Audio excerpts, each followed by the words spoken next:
Tension নেবেন না, মনে রেখে দেন আমি যেটা বলতে এলাম সেটা হলো এটাই যে আপনার ভিতরেরটা হলো ঈমান, বাইরেরটা হলো ইসলাম। এই জোরে বলুন, ভিতরেরটা মুমিন আর বাইরেরটা মুসলমান। জোরে বলুন না সুবহানাল্লাহ। বুঝতে পেরে গেছেন? সোজা বাংলায় ভিতরে যেটা আছে, যে বিশ্বাস ভিতরে হৃদয়ের ভিতরে লালন করেন, আল্লাহ এক, রাসূলুল্লাহকে মানতে হবে, আখিরাত আছে, কিয়ামত হবে, এই সবগুলো হচ্ছে আপনার ঈমান আছে, তবেই আপনি বিশ্বাস করেছেন।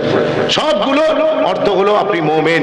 আর মনে রেখে দেন আপনার বাইরেটা যেটা আপনি ঠিক করবেন, যদি ঠিক করতে পারেন তাহলে আপনি মুসলমান। এবার বলুন তো আপনি মুমিন না মুসলমান? এখন কেউ মুমিন মুসলমান, আবার কেউ শুধু মুমিন। এই কথা ঠিক বলছি না ভুল বলছি? বিশ্বাস করুন আমাদের অনেকের এখানে যে কজন এসেছি প্রত্যেকের ভিতরটা ফিটফাট, বাইরেটা হাওড়ার বাবুঘাট। হোটেলের নাম হোটেল বিসমিল্লাহ, ঢুকে দেখি ওরে আল্লাহ ভিতরে মদ আর শুকরের মাংস চলছে, নাউজুবিল্লাহ। বিশ্বাস করুন আমাদের উপরে সাইনবোর্ডটা তো খুব সুন্দর আছে, আমার নাম মোহাম্মদ অমুক, মোহাম্মদ তমুক, কিন্তু আপনি আমাকে দেখে চিনতেই পারবেন না।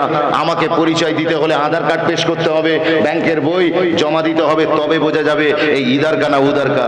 কথা ঠিক বলছি না ভুল বলছি? বিশ্বাস করুন আমি বলতে চাইছি আল্লাহর বক্তব্যকে আমি কোট করে বললাম, আমরা সবাই মুমিন। এখানে যে কজন এসেছেন সবাই মুমিন।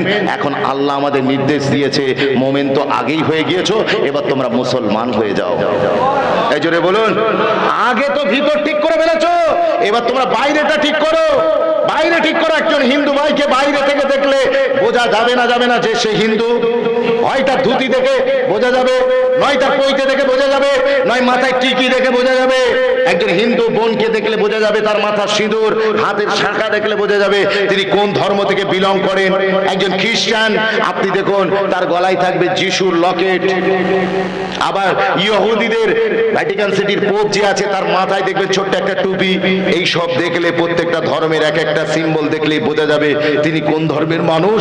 কিন্তু আমি সাধু আপতার ইয়ং স্টারদের জিজ্ঞাসা করতে চাই, তোমাকে দেখে কোন জিনিসটা থেকে বোঝা যাবে তুমি মদিনাওয়ালার গোলাম? আমাকে প্রমাণ করো কোন জিনিসটা দেখে। ইসলামের মুসলমানের পরিচয় কোনটা? মুসলমানের আইডেন্টিটি কি? মুসলমানের আইডেন্টিটি হবে চারটি। কয়টি? এজন্য বলেন কয়টি? চারটি। এই চারটি আইডেন্টিটি যদি হয়, you have to follow for rules to follow Islam. Islam মুসলমান হতে গেলে আপনাকে চারটে জিনিস ফলো করতে হবে। ফার্স্ট অফ অল আপনার ভিতরে থাকবে সালাতুল্লাহ। জোরে বলুন, এই জোরে বলুন। প্রথম থাকবে সালাতুল্লাহ, সেকেন্ড কাবাতুল্লাহ, নাম্বার 3 কিতাবুল্লাহ, নাম্বার 4 মুহাম্মাদুর